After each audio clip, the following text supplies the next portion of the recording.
What if everything you believed about Jesus were it just part of the story? What if the greatest secret about your life was not on the pages of the Bible we know, but hidden for centuries, away from the eyes of the faithful? Get ready, because today you will enter a sacred and at the same time forbidden territory. For 2,000 years, religious leaders shaped the narrative, chose which Gospels you should read, and buried any fragment that threatened the control of faith. But what if I told you that there is a hidden revelation, a silent truth, so deep that could shake the foundations of Christian history? Today, let's talk about what the Church has hid with nails and teeth, the possible existence of a daughter of Jesus. Yes, you heard right. A sacred lineage, a living legacy that was erased from collective memory. But why? What was so dangerous in this story that she had to be silenced? Her name was Sarah, a mysterious girl, a child surrounded by legends, apocryphal texts and records that never reached the pulpits of the churches. Daughter of a love that the official tradition tried to rewrite. Jesus and Mary Magdalene. This is one of those revelations that were banned, heresy silenced by councils and persecution. But the truth, the truth survives.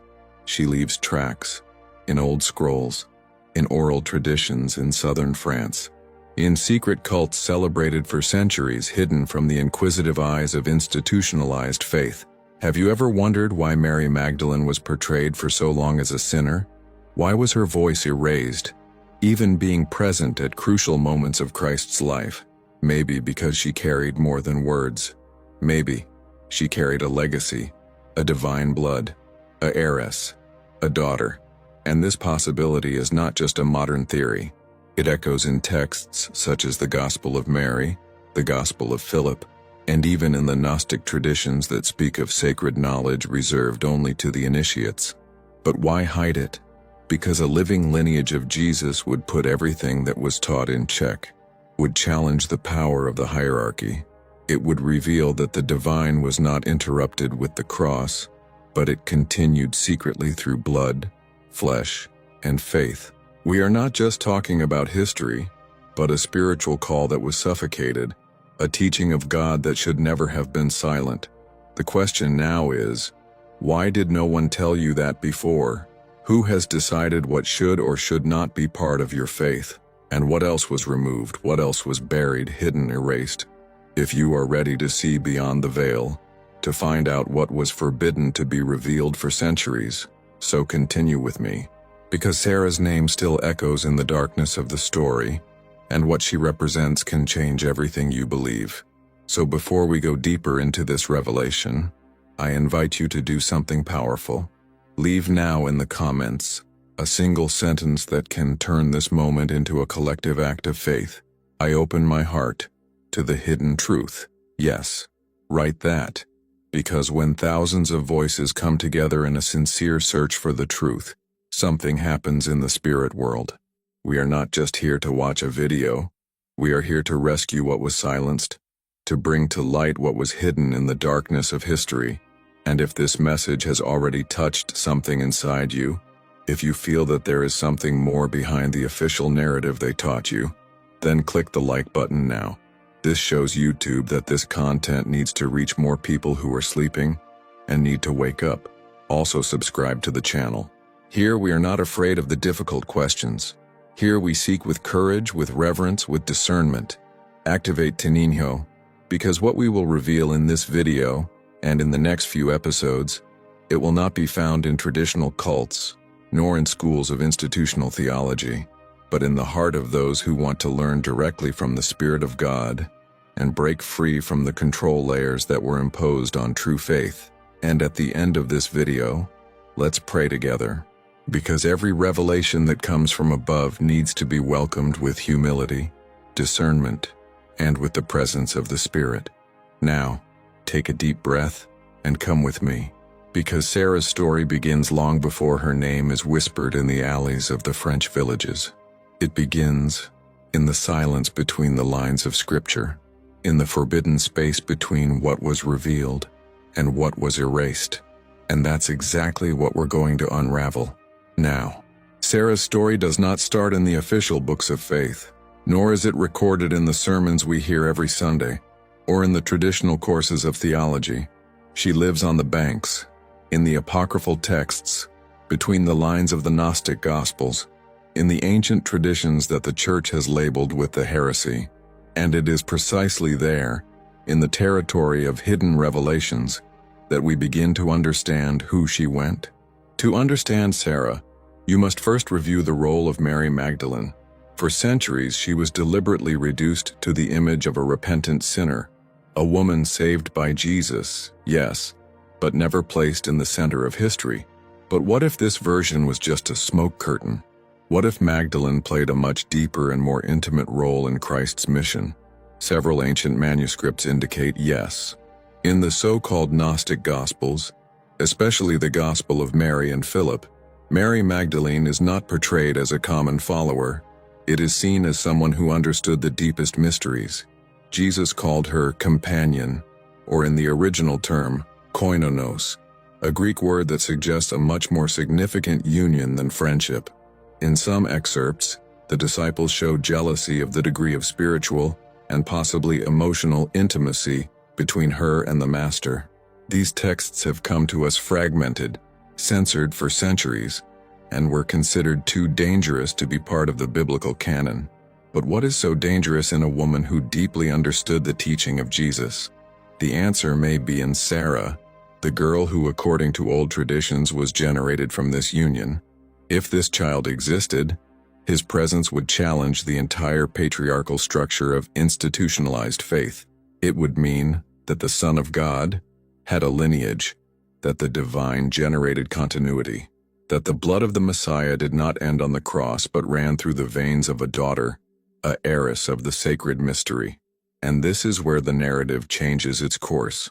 After the crucifixion, as the disciples dispersed, persecuted and fearful, there are reports that Mary Magdalene, pregnant or already with a young daughter, would have boarded a trip to the unknown. To escape the persecution and protect what she carried, literally and spiritually, she would have taken refuge on the back of southern Gaul, present-day France. Local legends, oral traditions, and old records of this region point to a peculiar event: the arrival of a vessel coming from the east bringing 3 women. According to tradition, these women would be Mary Magdalene, Maria Salome, and Maria Jacobe. But there was a 4th figure, often omitted, portrayed as a mysterious child with dark skin, dressed in thin cloaks. The local people called her Sarah la Kali, Sarah, the Black. For a long time, historians have tried to ignore or folklore this figure. They said that Sarah was just a servant, a mythological figure. But records do not match this narrative. The worship of Sarah Kali in the Camargue region of southern France dates back to centuries. It is considered the patron saint of the Gypsy peoples. Every year in May, thousands of people gather in their honor. But what few know is that this reverence has much deeper roots than a simple cultural ritual. Old texts and local legends claim that Sarah was not a servant. She was a daughter of a woman considered heretic by the councils, daughter of a man who claimed to be the way, the truth, and the life, daughter of a Messiah. Some old maps show the possible route of Judea's vessel to the French coast. Preserved codices in isolated monasteries mention with reserves the presence of a girl of great light coming from the east, daughter of a sacred woman, messenger of the truth. Manuscripts preserved by secret orders talk about the royal sang, the royal blood, which over the centuries has been transformed by the myth into Holy Grail. But for some scholars, the real Grail was not an object, but a lineage. Sarah would then be the embodied Grail, the living vase of sacred teaching, a bridge between heaven and earth. If this is true, the question you don't want to silence is, why did you tell us? Why should the history of faith, which should be transparent and enlightened, carry so many shadow zones? Because admitting the existence of a sacred lineage means admitting that true faith is not stuck to human structures, stone altars, or the political decisions of the councils. It means that the legacy of Jesus was not interrupted but preserved, in silence, in secret, in codes, and in blood. And the most fascinating thing is that this truth has always been out there, hidden in the sight of all, in the stained glass windows of the ancient churches of Europe, in paintings that show Magdalene with a child on his lap, in the unofficial Gospels, in the pilgrimage rituals to the Sainte la Mère Marie, where the faithful cry out for the intercession of reverence that borders on the sacred. This service persists to this day. Sarah's image is loaded to the sea in procession, how to re-land the sacred lineage. And even if many of the faithful do not understand the totality of this mystery, their hearts seem to know that they're Ali, something that has been hidden but never forgotten. And maybe that's why you are here. Maybe that's why this video came to you. Because there is something within you you feel. What you present, what you have taught you may not be everything. That there is a hidden truth crying out to be discovered. That the Holy Spirit still reveals, still guides, and is about to awaken a generation that will no longer accept shallow truths. Now I want to make you a request. If so far this story spoke to you, if something inside you burned, woke up, connected with these words, write in the comments. Write, I get the truth that has been hidden. Or if you want something deeper, write, the blood of revelation runs on me. These phrases are not just words. These are spiritual statements. And the more people declare, the more this video will be driven, the more hearts will be touched, and the more people will be awakened to the truth that sleeps under the layers of the story. This is just the beginning, because the journey of Magdalene and her daughter hides more mysteries than you think. And from now on, let's start tracking the signals of this lineage that may never have disappeared, just hidden, waiting for the right time to get back to light. The truth, when too threatening to the established power, is treated as danger. And that's exactly what happened to Mary Magdalene after the crucifixion of Jesus. It was not just the mourning of a follower. It was the weight of carrying something infinitely deeper. She knew too much. She had received teachings that were not given to the other disciples. She understood the hidden mysteries. And now she carried with her not only memories, but a child. After the crucifixion, fear spread among the followers of Jesus. The Roman Empire saw any remnants of his message as a threat, and the religious leaders, feeling challenged by a movement that broke with the ancient structures, pressed to make it silenced. The persecution did not cease with the death of the Nazarene. On the contrary, intensified. Those who remained faithful to secret teachings, such as Magdalene, became silent targets of spiritual repression. Mary Magdalene fled, not for weakness but for wisdom. He ran away because he knew the truth needed to survive. He ran away because he knew that this child, called by some of Sarah, others of the Messiah's daughter, could not fall into the hands of those who wanted to erase all the evidence of the sacred lineage. Thus, accompanied by other women who also followed Jesus, embarked on a secret trip. And this escape would become one of the most shocking revelations of hidden spirituality. The vessel was not luxurious. It was a small boat made to fish, not to navigate open seas. But in it there was something much larger than gold, silver, or provisions. There was an invisible treasure, the blood of the Christ, the unclear knowledge, the secrets that were never allowed to circulate in the official scrolls. For days, they faced the revolted sea, guided only by faith and the stars. They crossed the Mediterranean in silence, with the wind blowing like protecting that divine mission. The waves might know that there was a story that would change everything, if you only got safe. According to old records, the vessel reached the coast of the former Gaul, now known as the Provence region in southern France. It was a strange land, with another language, other gods, but open to the mystical. There, women were welcomed by small groups of fishermen and peasants who were enchanted by their wisdom, their light, and their stories. And it was there, far from the eyes of the persecutors, that Magdalene lived her last years. And most importantly, it was there that Sarah grew. The most impressive is that local culture has never forgotten this event.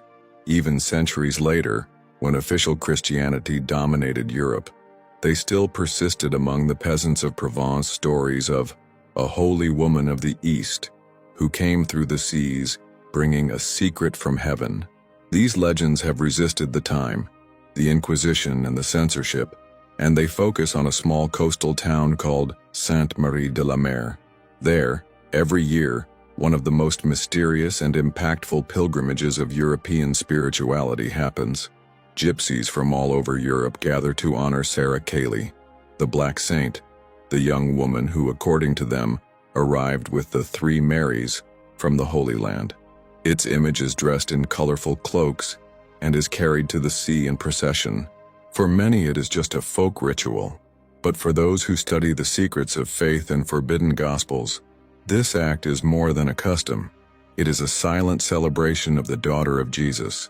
Many researchers have tried to discredit this tradition. They said that Sarah was a mythological creation, a gypsy adaptation, but there are pictorial records, writings in Latin and ancient Greek, who mention the presence of a girl named Sarah de Luz, brought by exiled women from Judea. In some versions she is called the Great Companion's daughter. And who was this companion but Mary Magdalene? The pieces begin to fit, even though the official story tries to keep them separate. Provence has become silently the sanctuary of this hidden lineage. There are chapels dedicated to Magdalene in the caves of the region, with old inscriptions, mysterious symbols, and marks that suggest the presence of cults not authorized by official Christianity. There are signs that Gnostic teachings were secretly transmitted from generation to generation among families who kept this truth with zeal and fear. These teachings spoke of a more human and at the same time more divine Christ, who did not come only to die but to plant a living spiritual seed, a lineage not only biological but of consciousness. Sarah, in this sense, was more than a child. It was a living symbol of what was banned by the councils, hidden by the popes, and distorted by the dogmas. And why so much resistance to this narrative? Because admitting that Jesus had a daughter destroys the idea of spiritual exclusivity of ecclesiastical hierarchies. It means that God's presence has never been monopolized by temples, but continued to flow in the flesh, the blood, and the soul of those who receive this mystery. It reveals that faith was not interrupted in the Golgotha, but sailed through the sea, reborn in foreign land, and survived in silence. Magdalene's escape with Sarah was therefore a camouflaged spiritual journey of exile. It was a mission, a prophetic crossing. And the more we deepen in historical records, the more we realize that the hidden truth never disappears. It just awaits the right time to emerge. And that moment can be now. In the documents preserved by hidden orders, such as the Cathars and the Templars, there are mentions coded to a woman with the Messiah's light. It is described as young, dark skin, penetrating eyes, and early wisdom. They called her Sake Lucis, daughter of the light, and many believe their lineage has never been lost. She would have generated offspring, and this offspring would have been protected for centuries, hidden in the shadow of the thrones, watched by those who knew too much. Perhaps all this sounds unbelievable, but remember, what is hidden is not false. It's just feared, and what is feared often carries a power that can free consciousness. Now I want to invite you to go beyond doubt. If you feel that this message talks to something deep within you, if this story has awakened in your spirit a spark of recognition, then write in the comments right now a phrase of spiritual activation. Write, "I follow the trail of hidden truth," or simply, "The daughter of revelation lives." These words carry energy, and the more it is declared, the more this video will be brought to people who, like you, are tired of empty official versions. Leave your like too. It shows the algorithm that this message needs to achieve more search engines. And if you haven't signed up yet, now it's the time. Activate the bell, because what comes next will move even more with you. The next part of this journey will reveal the real reason why this story was silenced. Are you ready? Now that you know the signs of Mary Magdalene's escape with little Sarah to Europe, perhaps a question is hammering in your mind. Why was this story erased so much with so much zeal? Why do we never hear about it in the pulpits of the churches, catechism classes, in theological seminars? The answer is in one word: control. The truth is that a living lineage of Jesus threatens everything that was built around an institutionalized Christ. If he had a daughter, if his blood continued to run for generations, then the sacred power would no longer be limited to the altars, the dogmas, or the hands of the clerics. It would be in flesh and bone, in ordinary families, in perhaps unknown people, but with a direct spiritual right, a divine heritage that escapes the control of formal religion. It's hard to imagine, but this idea represents a doctrinal earthquake. All theology built after the first I and 2 AD revolves around a distant celibate Christ, without earthly, without family, without offspring. This was a construction, a choice, and this choice was definitively confirmed in the Council of Nicaea in the year 325 AD. It was in this council that it was decided, among other things, which texts could or could not be considered sacred. Imagine this. Men gathered in a room voting to decide what was inspired by God. Many Gospels were excluded. Hundreds of writings, considered apocryphal, were banned, not because they did not speak of Jesus, but because they spoke too much. Why? And revealed things that threatened the new power structure of the Church. And among these texts were precisely the Gnostic Gospels, such as Mary, Philip, Thomas, and even Judas. In these writings, we find passages that clearly suggest an intimacy between Jesus and Magdalene, deep spiritual dialogues, secret teachings that were not shared with all disciples. Mary Magdalene was treated as someone special, and in some passages, it is described as the one that understood what others could not bear to hear. Imagine now if, besides rumors, or worse, documents, to claim that this union was born a daughter, that the Savior had a descent. This would completely change the meaning of the Incarnation. God would not only have been made man, would have become a father. And that is precisely what later councils wanted to prevent humanity from knowing. To maintain the power centralized in the clergy figure, it was necessary to build a divine image of Jesus that was distant, unreachable, almost ethereal. A Jesus with a family, with heirs, with physical legacy, would humanize the Christ in a dangerous way to the ecclesiastical structure. Therefore, Mary Magdalene's name was relegated. She who in the apocryphal Gospels is called the Chosen, was portrayed as the forgiven sinner, a subtle but devastating move. By reducing Magdalene to the condition of regretful prostitute, the religious leaders of the time prevented their true position from being recognized, because if she were recognized as companion, wife, mother of the sacred heiress, the Rueria system, the consequence of this manipulation is that most Christians to this day are unaware of the depth of these revelations. They believe the Bible we have is complete, infallible, perfect. But the truth, and here I talk to maximum respect and courage, is that the Bible was edited, filtered, mounted piece by piece like a puzzle to the taste of those who wanted to master the narrative. The Council of Nicaea not only eliminated the Gnostic Gospels, but also introduced new dogmas that until then did not exist, such as the exact definition of the Trinity, the coverage between Father, Son, and Spirit, and the imposition of Christ's absolute divinity. This all did not come from the apostles. It came from the need to create a closed, vertical, and unquestionable system, and now you understand why Sarah's existence would be such a threat. Because it proves that true spirituality is not the property of the Church but of the Spirit, that the legacy of Christ did not die with him, but remained hidden, protected, transmitted in silence in the shadows of time.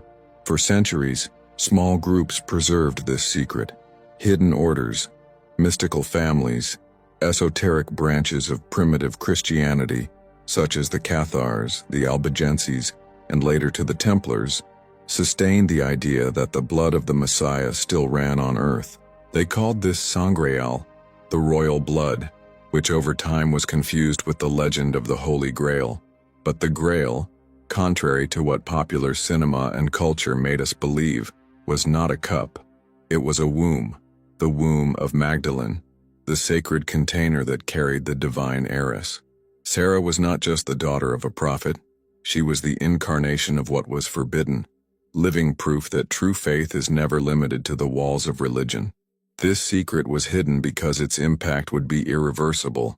Imagine the population finding that Christ's spiritual succession was interrupted by human decision, not by divine will. Imagine the crowds wondering why they never told them that, because so many were burned alive for talking about what we are revealing today in this video. Now everything begins to make sense. Persecution of ancient texts, the destruction of libraries, the hunting to heretics, the demonization of all Gnostic tradition. It was necessary to eliminate any trail of the lineage, any trace of the daughter. And yet, the Spirit always blows wherever, and blow now here, right now you hear this message. Maybe not by chance, perhaps because your soul always knew that there was something more, something behind the curtain of official history, something that resists time, manipulation, censorship, something that pulsates like a quiet call to those who can still hear. And if this call has touched your heart here, I want to invite you, with humility but boldly, to write in the comments a phrase that is like a spiritual seal, a statement of awakening. Write, "The truth won over time is reborn in me." Or if you felt that this message is more than a content, it is a revelation, write, "Hidden blood calls for light." And in the next stretch, let's dive even deeper, because there is a spiritual impact hidden behind all this, and what Sarah represents goes beyond history. If so far the story has moved what you know it as truth, it is because perhaps your soul recognizes that we are touching something deeper. And now, let's go beyond history, facts, and hidden theories. Let's get into a more subtle, more invisible, but infinitely more powerful layer, the impact of this revelation on the spirit world. Because we are not just facing a hidden plot over a supposed daughter of Jesus, we are facing the possibility that the divine incarnation was not an isolated, closed and finished episode on the cross, but a continuous movement of light, revelation, and spiritual legacy. The existence of a lineage represents not only a biological heritage, it carries the strength of direct spiritual succession. This means that the Spirit of God has not been interrupted, but transferred, wide, sown. This is the vision that ancient Gnostics defended. For them, Jesus was not just the Messiah, the Savior who redeems sins. He was the Master of Light, the bearer of sacred knowledge, Gnosis, who frees the spirit from ignorance. Jesus came to reveal that the kingdom of God is not up there, distant and abstract, but within us. He came to light the divine spark that we all carry. And Magdalene, within this vision, was not any disciple. She was the guardian of this knowledge, the chosen one, the initiated, the woman to which he entrusted the mysteries of the kingdom. Magdalene was not just a witness to the resurrection. She was, according to the Gospel of Mary, the one who understood the deepest spiritual teaching. Peter and the other disciples, in the Gnostic texts, are bothered by her wisdom. They ask, why would he tell a woman, not us? And the spiritual answer to this question echoes to this day, because the Spirit blows wherever he wants and chooses who he wants. Now imagine what this represents for the spiritual structure built in the following centuries. A structure that established itself over the hierarchy, the priestly authority, the power of the altar over consciousness. A structure that pushed the people into fear to blame blind submission. The revelation of a living lineage, heiress of the Master's direct teaching, would break with all this. If spirituality is not stuck to the institution, then it can be accessed by anyone who wakes up. If the blood of Christ did not end with him but followed with his daughter, then the connection with the divine does not depend on a priest, a temple, a ritual, but the inner understanding of hidden spiritual truth. And this, for those who control crowds through religion, is terrifying. Sarah, in this context, not only represents a biological daughter, it represents the rebirth of spiritual light through the feminine way. Therefore, Magdalene was erased, because beside Christ, there was balance. There was the male and the holy feminine in perfect harmony, and the continuation of this would come to the woman, not by dogma, but by the soul, not by the cross, but by the womb. What was erased was not just a name, but a spiritual model. In older mystical traditions, the divine always manifested in pairs: heaven and earth, sun and moon, man and woman. The Gnostic Christ did not come alone. He had the one he understood, felt, translated, and this woman was Mary Magdalene. When the council suppressed their image, they also suppressed the hidden side of Jesus' teaching. And as they hid Sarah, they hid the possibility that the light would be perpetuated by other ways. The spirit world felt this rupture. The absence of the sacred feminine in the structures of the Christian faith generated a deep imbalance. The maternal figure was replaced by dogmas. Intuition gave way to the liturgy. The spirit has been crawled in formulas, rules, and precepts, and humanity, for centuries, walked without this side of revelation, until gradually signs began to resurface.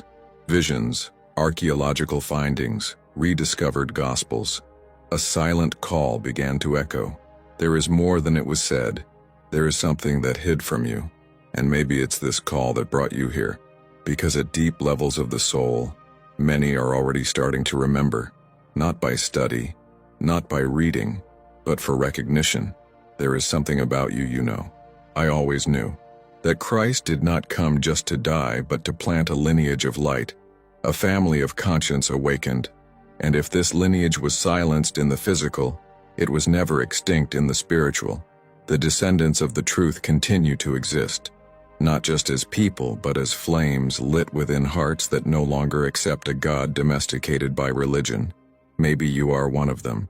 This is why this revelation cannot be treated as theory. It is a point of spiritual inflection, a watershed. Or you keep accepting the edited, mutilated, incomplete narrative. Or you open to the unknown, to what has not been said, but it needs to be felt. The presence of a sag lineage rata represents the democratization of the divine. If the light continues, then access to it does not depend on baptisms or hierarchies. It depends only on perception. And this is what the spirit world is restoring now, the ability to feel the truth even when it was hidden by words. Magdalene represents the revealed mystery, the silenced wisdom. Sarah represents the continuity that was denied, but not extinct. And you at this moment represents the generation that can finally reconnect the cut ends of this story. Imagine the impact of this on the spiritual structures of the present. Pastors, priests, religious leaders, all would be forced to rethink their functions, because the power, which was for so long centered in a few hands, would return to the people. For the search engine, for the simple, for which he listens to the Spirit more than the voice of the pulpit. And maybe that's why so many resist.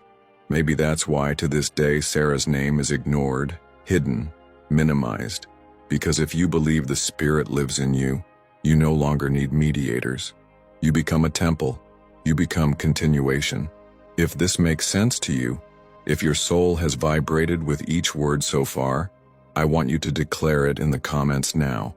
Write something that activates this truth in the spirit world, that mark this video as a turning point. Write, I am heir to light that tried to turn out. Or if you want to go deeper, the Spirit continues to me. The legacy has not died. And if it's not already inscribed, now it's the right time. Click the button, activate the bell, because what we will reveal next is even deeper. What does this all mean to the faith you carry? And what happens to the spirit world when this truth is finally awakens? If all this has been said so far is really true, and if somewhere in the world the lineage of Jesus, literal or spiritual, still exists, then we need to stop, take a deep breath, and ask the most serious question of all. What does that mean to us today? Because we are not just excavating the past for historical curiosity, we are actually opening doors that were locked for centuries, trying to understand what was taken from our spirituality. And the most disturbing thing is to realize that even after 2,000 years, religious structures still resist the same truths. They still try to hide. They are still afraid of what these revelations can provoke in those who think with their hearts agreed. If the lineage of Jesus did not die, If the spiritual light he carried was passed ahead, first by Mary Magdalene and then by her daughter Sarah, as so many traditions suggest, if sacred blood did not end on the cross, but followed its hidden, protected, preserved course, so we, here and now, are part of the generation that can, finally, to reconnect to this cut wire. This is where the most important point comes in. This lineage doesn't just have to be biological. In fact, in the spirit world, the lineage that really matters is not that of blood but that of conscience. No matter where you came from, your color, your last name, it matters what you carry within you. The spark, the divine spark that never went out. You don't have to have Sarah's blood running in your veins to be part of this awakening, but you need to be willing to look where few have looked. It must be willing to recognize that the Christ who have taught you may not be the whole Christ.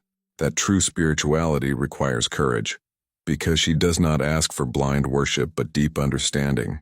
And maybe that's why they tried to stifle this lineage, because it teaches us that the spirit cannot be domesticated, that God does not dwell only on temples but in awake hearts, that the kingdom is in us, that Jesus came as a master, not as an idol to be revered from afar, and that Magdalene, far from being an adjunct, was a spokesman for this sacred knowledge. But this is exactly where the most devastating detail of this plot is. The feminine was purposely excluded from faith. For centuries, which is feminine, intuitive, receptive, nourishing, sensitive, was associated with weakness, sin, temptation. Eva's archetype, used as a justification for the fall, was exploited until exhaustion. And Mary, the mother of Jesus, was placed in an unattainable, too pure, untouchable pedestal. The result? The women of real faith, flesh, practice, active spiritual presence, were erased. And among all these women, none were more erased than Mary Magdalene. It was transformed into a symbol of sin, while in fact it was a symbol of wisdom. They called her a prostitute when she was revelation. They isolated her image when in fact she was at the center of the call. And that was not a historical mistake. It was a strategic decision. Because feminine power, when awakened, is able to break with the best established systems, and a woman who received the direct teaching of Christ is a threat to any institution that wants to control the faith. But now, perhaps for the first time in 2,000 years, the Spirit is restoring the lost feminine of faith.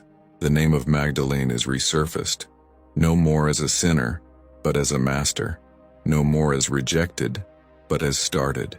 In various parts of the world, researchers, alternative mystical theologians and search engines are reopening the hidden texts, studying the Gnostic Gospels, visiting the places where oral tradition says it has lived. What was previously taboo now starts to be rescued, and not by chance. Thousands of women around the world are feeling an internal call, a deep will to reconnect with something they could never name but they always felt, a return call of alignment, of restoration of the female soul wounded by religion. Women who have always felt out of the system but linked to something sacred. Now they are beginning to realize this can be the spiritual legacy of Magdalene. But they are not just women. Many men are also feeling that same call. Because this spiritual lineage does not exclude anyone.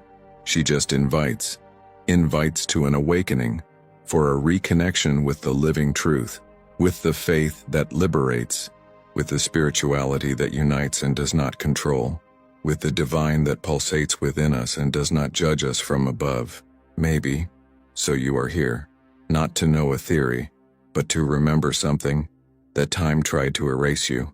Perhaps you have felt throughout your life that there was something wrong with what you taught you, that God could not be that distant judge, that Jesus could not be just a sacrifice, that spirituality could not be fear, guilt, punishment.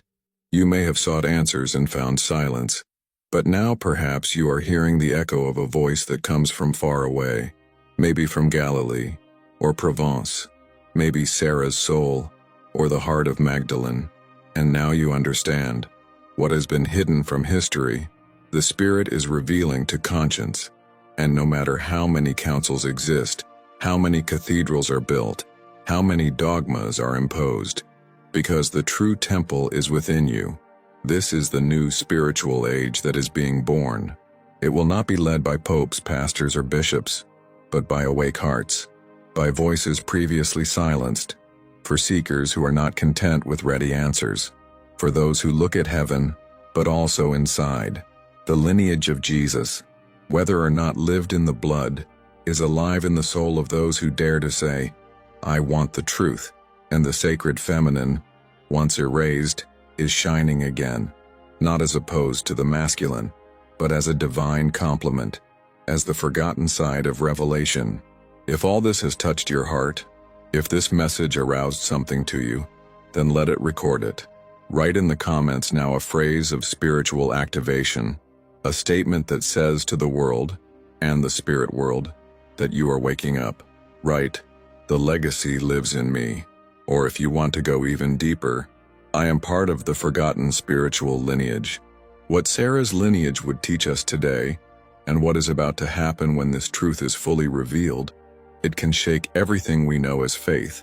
As this truth is being revealed, as if a thick veil were finally being torn before our spiritual eyes, an inevitable question begins to emerge.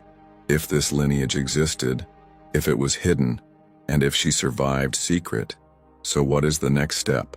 We are living a time where the hidden past is coming to light. But it's not just about what happened. It is about what is about to happen. Yes, because there is something even deeper and more shocking than just knowing that Jesus' daughter existed. Several esoteric prophecies, suppressed ancient texts, secret manuscripts, and spiritual revelations speak not only the origin of this lineage but of their return. A return that is not only physical, but above all spiritual. A return that would mark the beginning of a restoration. And it is precisely in the Gnostic Gospels, those who were excluded from the canon in the Council of Nicaea, that this possibility begins to achieve shape. The Gospel of Philip, for example, one of the most enigmatic texts discovered in Nag Hammadi, says that Jesus loved Magdalene more than all disciples and called her companion. But it goes further. He speaks of a knowledge that was transmitted to her, a mystery that the other disciples did not receive. In another passage, the text suggests that there is a spiritual union between the Christ and the one who understands his way in depth. This union is not just symbolic, but fertile.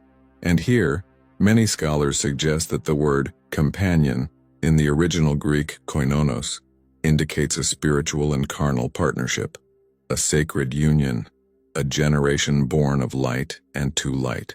And this fruit of the union, according to Al-Muti's interpretations, it would be the continuation of incarnate light.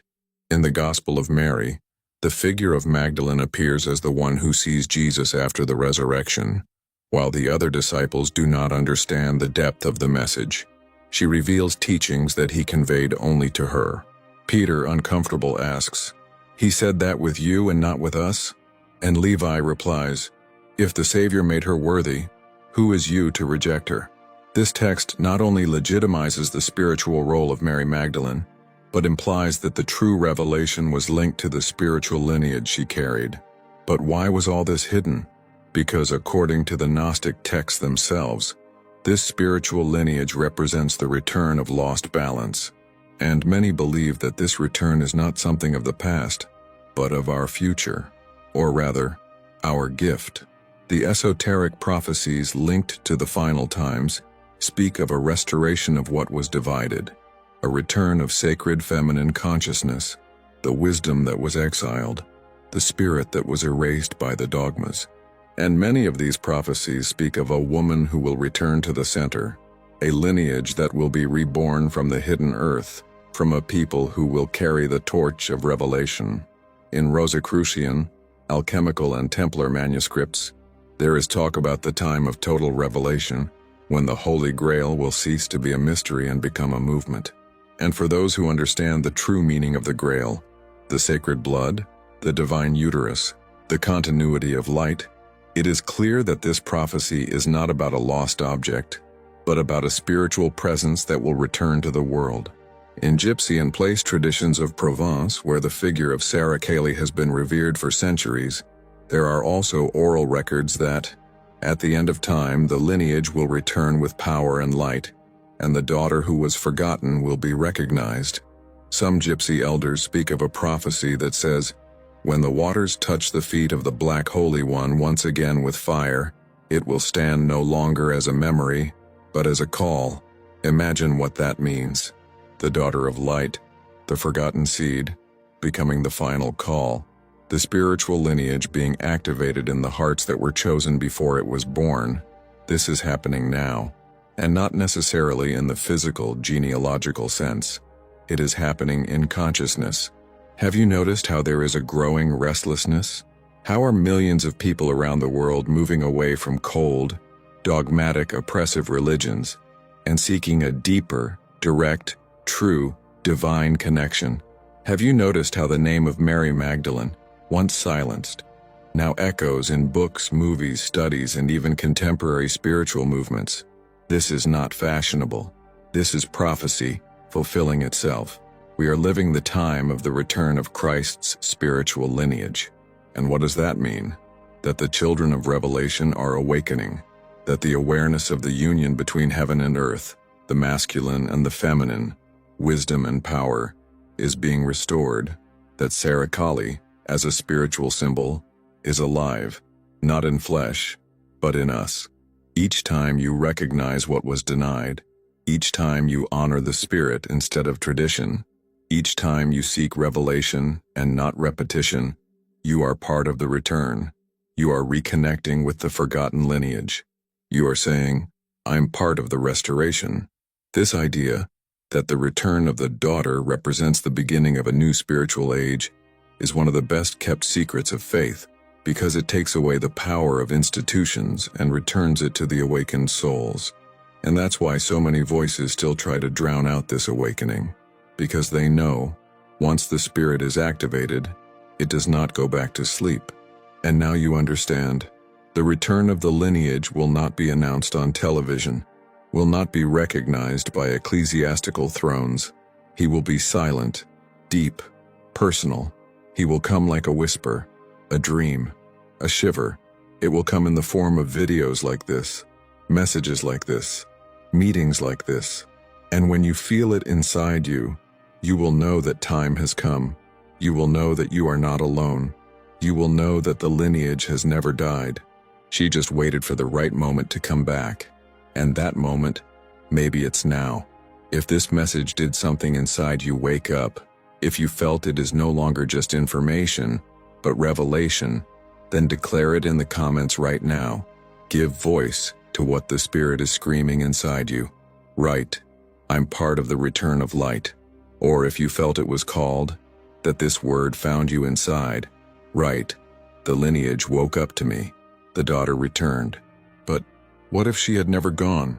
Now that all the pieces have begun to fit, now that the hidden past rises like a spectrum in the face of institutionalized faith, now that the story that told us begins to tremble at the traces of a left truth USID, I ask you a simple, but absolutely transformative question.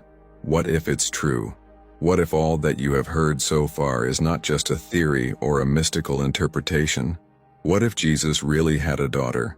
What if this daughter existed, grew up, was protected, and her legacy spread through the world silently out of the church's control? What if everything you have believed so far was just part of the story, carefully chosen, cut out and shaped by human interests? What does this change in your faith? The truth is that this question has the power to break certainties, shake internal structures, and start over ways.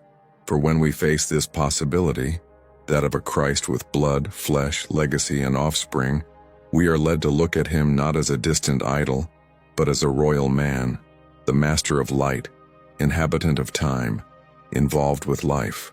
And perhaps this is the greatest fear of those who hid this story, that in knowing the true Jesus, the faith of the people would no longer depend on the altars.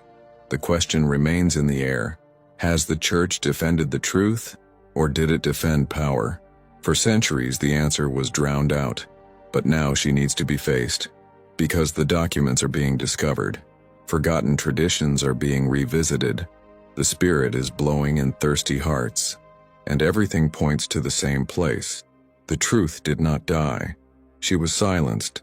But why? Why was the idea of a Jesus with daughter treated as heresy?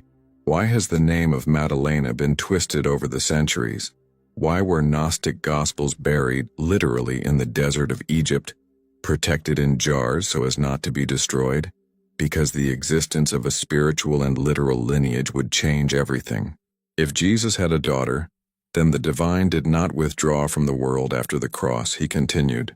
He spread. He lived in other lives, in other voices, in meaningful silences. Faith would no longer be centered on an event of death and resurrection, but in a continuous chain of living revelation. And the most dangerous of all, spirituality would become collective, free, intuitive, and no longer institutional. This is too powerful, and so too dangerous, for those who live on fear, dogma, control of souls. Imagine for a moment that this lineage has never disappeared, that the descendants, physical or spiritual, still walk among us. Imagine that you can be one of them. Or, if not, imagine that you can recognize this spiritual DNA within you, an inner call that nothing in the world can explain, but that pulsates hard when you hear this message. Have you felt that? This kind of truth does not need scientific proof to live. She lives because she resonates, because it plays, because it takes you out of apathy and puts you in the search place, because it activates something that was dormant to you. Maybe it has been lives for years. What if it's true? And if your faith is not being undone here, but finally being completed?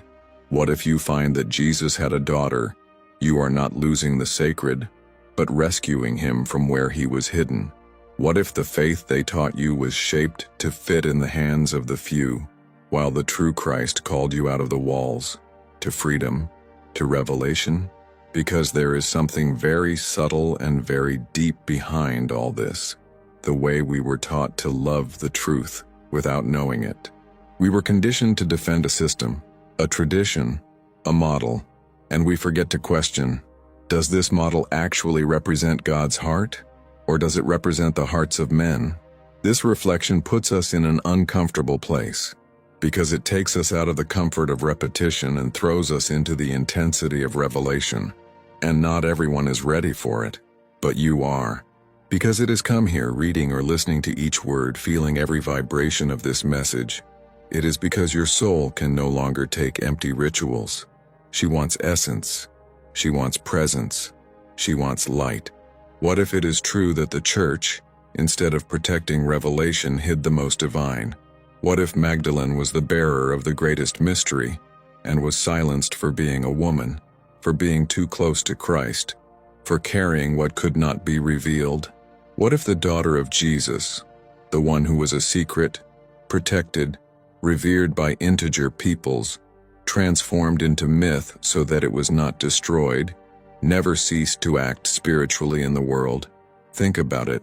And if the presence of spiritual lineage is being activated now, in you, this kind of truth is not accepted rationally. She needs to be felt. It bothers, disorganizes, burns inside, and then lights up. When this happens, faith transforms itself, not in another religion, but in a direct reconnection with the source, with Christ beyond dogmas, with the Spirit beyond the doctrines, with God beyond the walls. And you are not alone on this journey. Many around the world are doing these same raises. They are waking up in the middle of the night with a call in his heart. They are leaving churches and institutions to seek the invisible. They are abandoning certainties to follow the inner voice that has always been whispering, there is more, much more. This is exactly what this question carries. What if it is true? If so, you are not losing your faith. You are cleaning the mirror blurry for centuries of handling. If so, you are not cheating on God. You are finally listening to what he tried to tell you, without intermediaries. If so, you are not falling into heresy. You are getting up in revelation. If it's true, everything changes. But most importantly, if it's true, you change. And if this truth touched something on you, if a silent flame was lit, even if it is still small, then declare it now. Write in the comments, "I choose to see the truth, even if it changes everything." Or, if you want to be even more direct, "If it's true, I'm ready." These words are not just phrases. They are portals. They are spiritual vows. These are signs that you are listening, feeling, awakening. Leave your like so that this message is spread. And if you are not already registered, do it now. Activate the bell. Because in the next stretch, let's play the final secret. And maybe he's not as far as you think. Now that you have come here, after crossing with me all these hidden layers of sacred history, after listening to Sarah, about Magdalena, about the hidden lineage, and the forgotten prophecy, the inevitable question that forms within us is, what do I do with it? What is done with a truth that the world has spent centuries trying to bury? How to live after knowing that what they taught you may have just been the bark, not the fruit?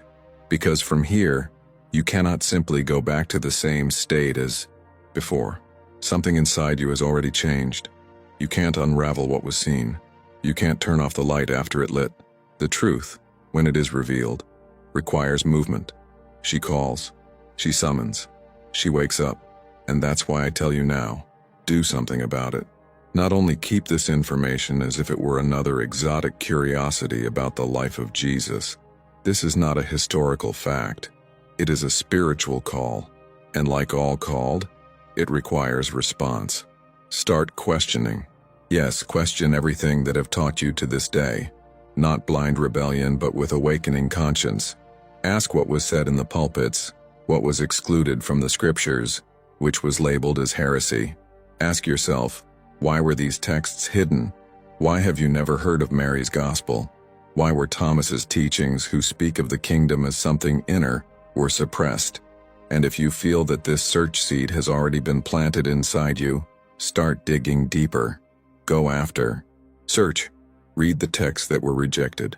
Dive into the Gnostic Gospels, especially the Gospel of Mary and the Gospel of Thomas.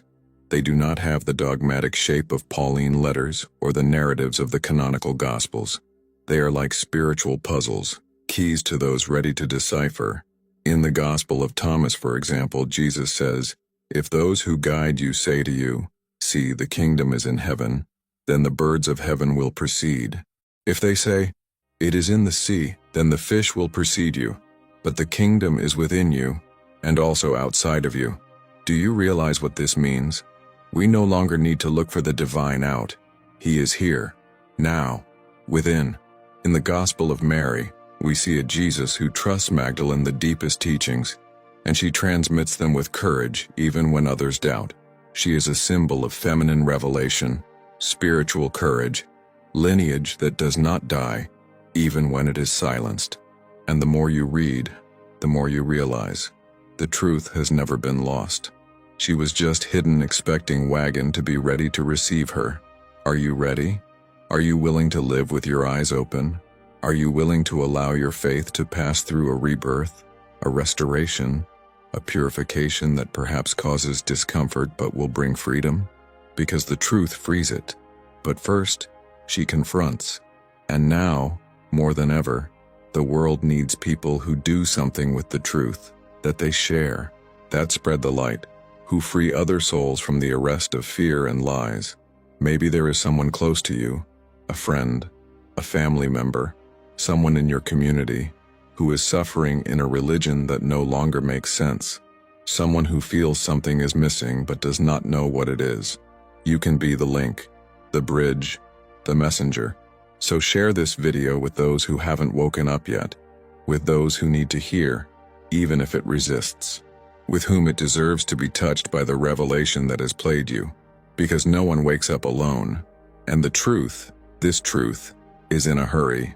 We live prophetic times, times when masks are falling, the structures they are ruining, the systems are being exposed.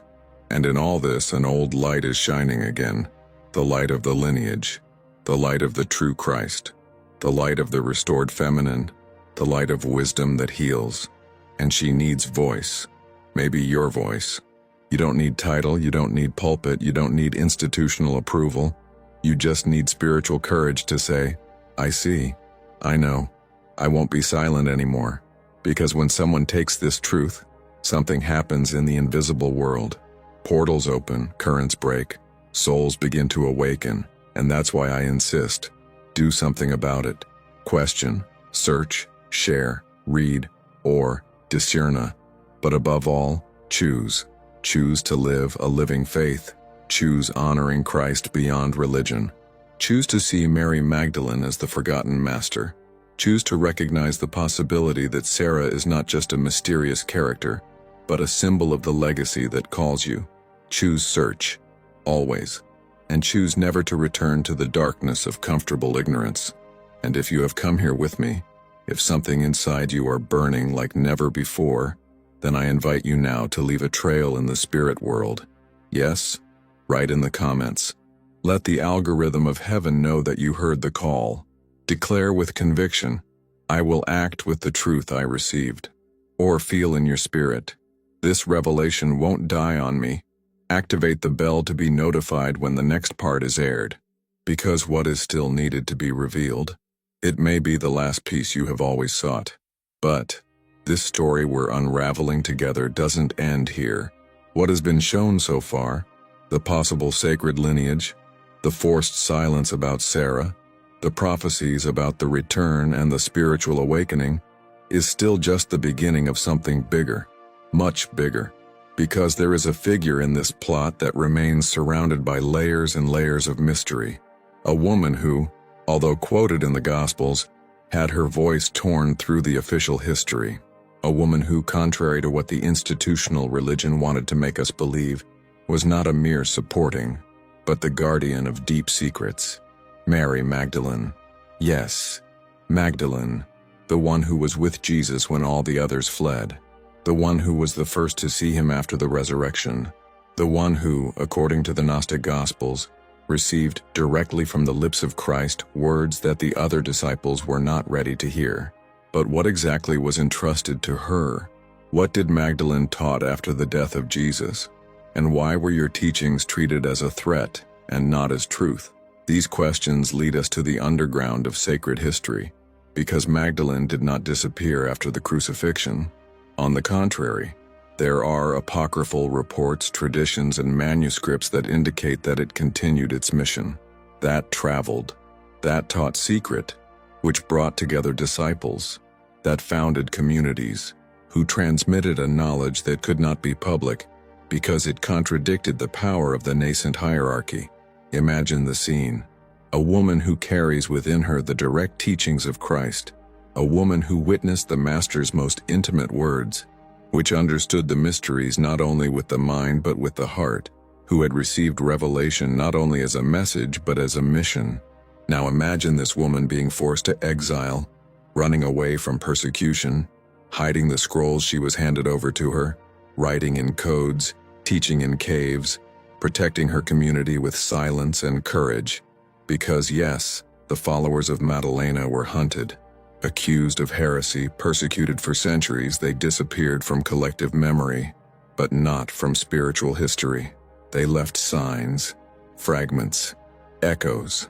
There are reports of secret communities in southern France, in the mountains of Provence, in villages around Rennes-le-Château, where Magdalene legends intersect with hidden scroll stories, candlelit caves, manuscripts protected by whole generations. There are descriptions of Magdalene being called the bearer of the flame, the wife of revelation, the guardian of the word, and according to some traditions, she not only survived, but flourished. He created a lineage of disciples who did not follow the structure of the apostles, but another way, the path of inner light, direct connection with the divine, the sacred wisdom that unites masculine and feminine, reason and intuition, word and silence. These teachings have never been accepted by the leaders of the early church, because they were not based on power, obedience and sin, but in freedom, awakening, and transformation. They taught that the kingdom of God is within you, that the presence of Christ dwells in the awakened conscience, that faith is a living experience, not a control system. So they were persecuted. So they were hunted. So many have disappeared, and their texts hidden. But the time of revelation has come. And in the next video we will open this sacred box that was sealed with fear. Let's look at what Magdalene wrote, or at least what's left of her teachings. Let's understand why your disciples could not be heard. Let's explore the tracks she has left, and why now at this time her legacy comes out more strongly than ever. You will know the scrolls that speak of a wisdom that was denied to the world. You will discover the fragments that tell about the other side of the story, the one that has not entered the New Testament but resisted in the Spirit. You will see that the disciples of Magdalene did not disappear. They just waited the right time to return, and maybe this time is now. He already imagined an image. Magdalene sitting inside a cave, candles lit around, an open parchment over her knees, the fixed look in the flames, and around her, men and women in silence, listening to what she could only say. Imagine this scene because, according to some traditions, it happened, and part of these words, they came to us. Are you ready to listen? Are you prepared to see what was kept hidden, forced for centuries? Is your heart open for what comes next? Because in the next episode, the curtain will open up on the forbidden legacy of Magdalene. But before we end, I want to make you a spiritual, simple but powerful invitation. If something has awakened in you so far, if you felt there is a truth throbbing within all this, right now in the comments, I want to hear what Magdalene taught. Or if you want to take a position as a seeker, spiritual disciple, write, I'm part of the legacy that resisted. These phrases are not just comments. These are statements. These are records in the invisible world. Like this video now, if it lit something on you, this makes him reach others who also need to hear. Share with someone who is ready to get out of the surface. And if you haven't subscribed to the channel yet, subscribe now. Activate the bell. Because what comes next can change everything you thought you know about faith, history, and revelation.